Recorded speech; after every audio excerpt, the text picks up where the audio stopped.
ঊনকোটি জেলার স্বাস্থ্য পরিষেবায় যুক্ত হলো এক নতুন অধ্যায়। কৈলাসহর মহকুমা হাসপাতাল আরজিএমে বৃহস্পতিবার আনুষ্ঠানিকভাবে চালু হলো আল্ট্রাসাউন্ড পরিষেবা। দীর্ঘদিন ধরেই কাঙ্ক্ষিত ওই সুবিধা চালু হওয়ায় উপকৃত হবেন মহকুমা সহ গোটা জেলার মানুষ।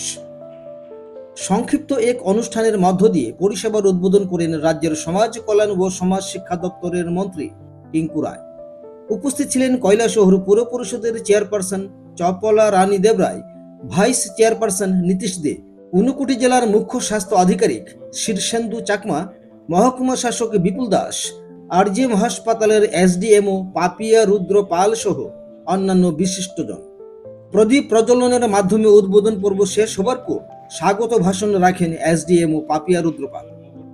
অনুষ্ঠানে বক্তব্য রাখতে গিয়ে মন্ত্রী টিঙ্কু রায় বলেন, দীর্ঘদিন ধরেই আরজিএম হাসপাতালে আল্ট্রাসাউন্ড চালুর দাবি ছিল কৈলাসহরের মানুষের। আমি মন্ত্রী হবার পর মুখ্যমন্ত্রী তথা স্বাস্থ্যমন্ত্রী প্রফেসর ডক্টর মানিক সাহার সাথে বিষয়টি নিয়ে আলোচনা করি। অল্প সময়ের মধ্যেই তা বাস্তবায়ন সম্ভব হয়েছে।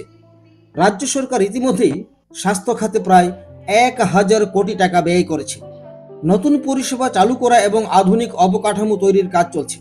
কৈলাসহর মহকুমা হাসপাতালের পুরনো অবকাঠামো ভেঙে নতুন করে নির্মাণের পরিকল্পনাও রয়েছে সরকারের। বর্তমানে ঊনকোটি জেলা হাসপাতালের একজন বিশেষজ্ঞ ডাক্তার এই আল্ট্রাসাউন্ড পরিষেবা পরিচালনা করবেন। ভবিষ্যতে এখানে একজন স্থায়ী ডাক্তার নিয়োগ দেওয়া হবে বলে মন্ত্রী জানিয়েছেন। এই লাস্ট 4-5 বছর আমাদের চিকিৎসা পরিষেবায় গোটা রাজ্যের সহ আমাদের জেলায় অনেকগুলো পরিবর্তন ঘটেছে। আপনারা শুনলে খুশি হবেন, আমরা কৈলাসহরে যে আমাদের ডিস্ট্রিক্ট হসপিটাল রয়েছে, যেটা ভগবাননগর, সেখানে 15 আগস্টে আমরা দুটো আমাদের শিশুদের জন্য আইসিইউ যে বিভাগ হবে কমপ্লিট এসি, সেগুলো আমরা উদ্বোধন করতে যাব। সেগুলো আমাদের আনুষ্ঠানিকভাবে উদ্বোধন হবে। আমরা গতকালকে দেখেছি বিভিন্ন পত্রপত্রিকা আজকে বেরিয়েছে যে অনেক ডাক্তারদের নিয়োগ হয়েছে। আমাদের নতুন করে ডিপিএসসির মাধ্যমে অনেক ডাক্তাররা নিয়োগ পেয়েছে, প্রায় 200 উপরে ডাক্তাররা নতুন করে যোগ দেবে কাজে। তো এখন যেটা আমাদের জেলা হসপিটালগুলোতে ডাক্তারদের শর্টেজ বা আমাদের মহকুমা হসপিটালগুলোতে ডাক্তারদের শর্টেজ রয়েছে, সেগুলো পরিপূর্ণ হবে।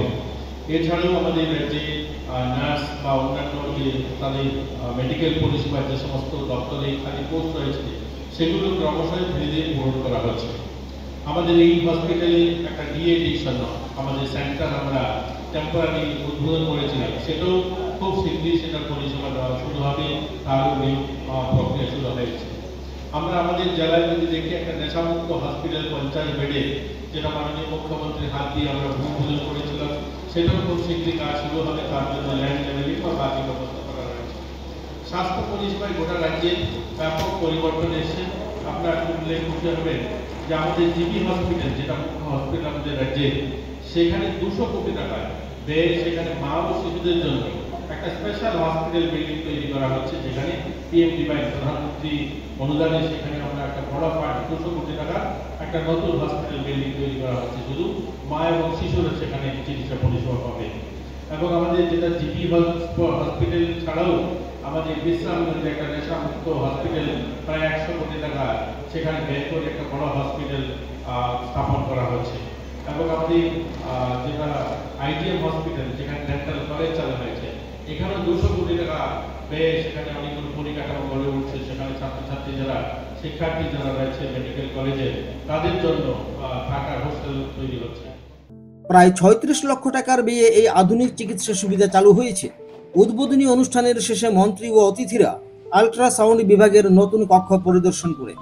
স্থানীয়রা আশা করছেন ওই উদ্যোগের ফলে ঊনকোটি জেলার স্বাস্থ্য পরিষেবার মান আরও উন্নত হবে। কৈলাসহর থেকে অনুপম পালের রিপোর্ট, ত্রিপুরা পাইওনিয়ার।